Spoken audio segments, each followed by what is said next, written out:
वाशिम जिल्ह्यात अवैध दारू व्यवसायाविरोधात स्थानिक गुन्हे शाखेने मोठी कारवाई करत एकाच दिवशी तब्बल 6,33,000 रुपयांचा गावठी हातभट्टी दारू व मोहफुलाचा सडवा नष्ट केला।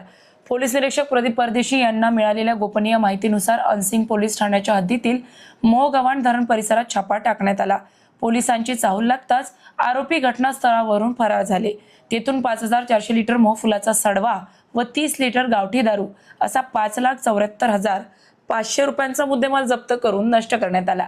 या प्रकरणी आमिर मोहम्मद औरंगाबादी व इतरांविरुद्ध गुन्हा दाखल करण्यात आला आहे। तसेच मानोरा तालुक्यातील कार्ली येथे अमर दादाराव राऊत यांच्याकडून 58,500 रुपयांचा अवैध दारू साठा जप्त करण्यात आला।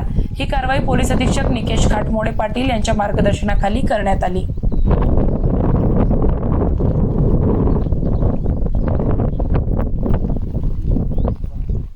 अशाच महत्त्वपूर्ण बातम्यांच्या अपडेटसाठी अजिंक्य भारत न्यूजच्या पेजला फॉलो करा आणि सबस्क्राइब करा।